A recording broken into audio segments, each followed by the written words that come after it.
La vraie joie du disciple, être uni à Dieu dans le résultat du service. Version condensée. Luc chapitre 10, verset 20, nous enseigne que notre joie ne doit pas venir des résultats de notre ministère, mais du fait que nos noms sont inscrits dans les cieux. Jésus rappelle que le vrai bonheur n'est pas la victoire sur les esprits mauvais, mais l'union avec lui par le Saint-Esprit. Servir Dieu ne consiste pas à s'enorgueillir de nos œuvres, et à laisser l'Esprit agir en nous.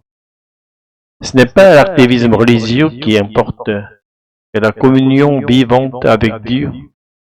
Voilà ce que Jésus attend de nous, une relation d'amour et d'unité avec lui.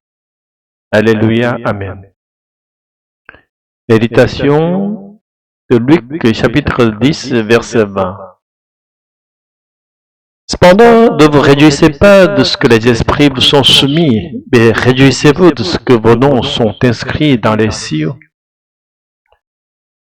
Jésus choisit 70 disciples afin qu'ils annoncent l'évangile en son nom et qu'ils accomplissent des miracles comme témoignage de cet évangile. Il les envoya deux par deux. En éclaireur, le nombre 70 fait écho aux 70 anciens d'Israël établis par Moïse.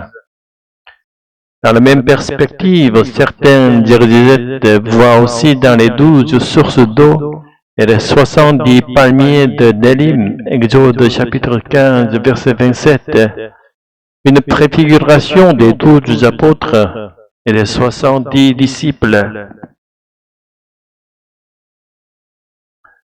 Selon Luc chapitre 10, verset 9, la mission confiée aux 70 était la guérison des malades et l'annonce de la proximité du royaume de Dieu. Mais lorsque les disciples revinrent, ils se réjouissaient surtout de ce que les esprits impurs leur étaient soumis. Alors Jésus leur dit de ne pas se réjouir de la soumission des démons, mais plutôt du fait que leurs noms sont inscrits dans le ciel. Nous devons comprendre cette parole comme un avertissement. Notre joie ne doit pas être fondée sur les résultats de notre ministère, mais sur le fait que par le Saint-Esprit nous sommes unis à Jésus.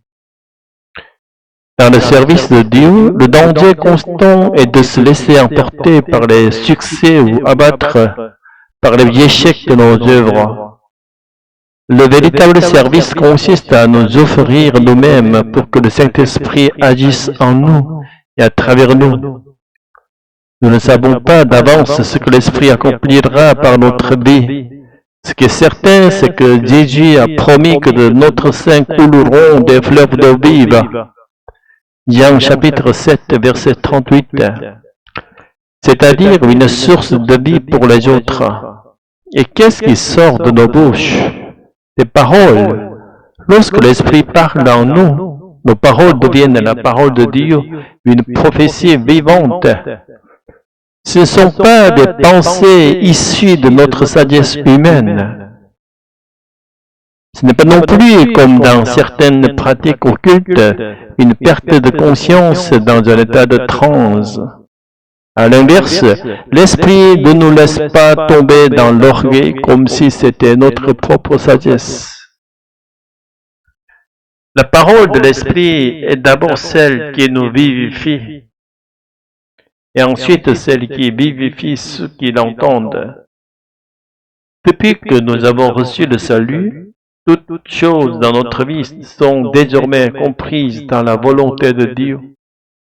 Quand nous nous réjouissons de la parole de Dieu qui nous donne la vie et que nous transmettons cette joie, nous accomplissons ce que Dieu désire pour nous.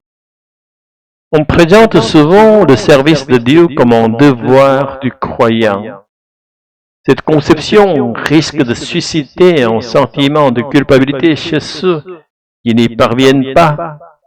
Mais en vérité, l'objectif de notre foi n'est pas d'abord de servir une œuvre, mais de rencontrer Dieu lui-même. L'important n'est pas notre ministère ni ses résultats, mais ce que Dieu accomplit à travers nous. Ainsi, au lieu de demander aujourd'hui quelle église ou quel département sers-tu, posons plutôt la question, as-tu rencontré Dieu? As-tu tout remis entre les mains du Saint-Esprit? Ce qui compte, c'est la communion avec Dieu, l'union avec lui. Voilà ce que Jésus attend de nous. Alléluia, Amen. Seigneur, aide-nous à ne pas fonder notre joie sur ce que nous faisons, mais sur ce que tu as accompli en nous. Apprends-nous à remettre tout à ton Esprit Saint, afin que nos vies soient des canaux d'eau vive pour les autres. Conduis-nous chaque jour dans une communion plus profonde avec toi, Jésus. Alléluia, Amen.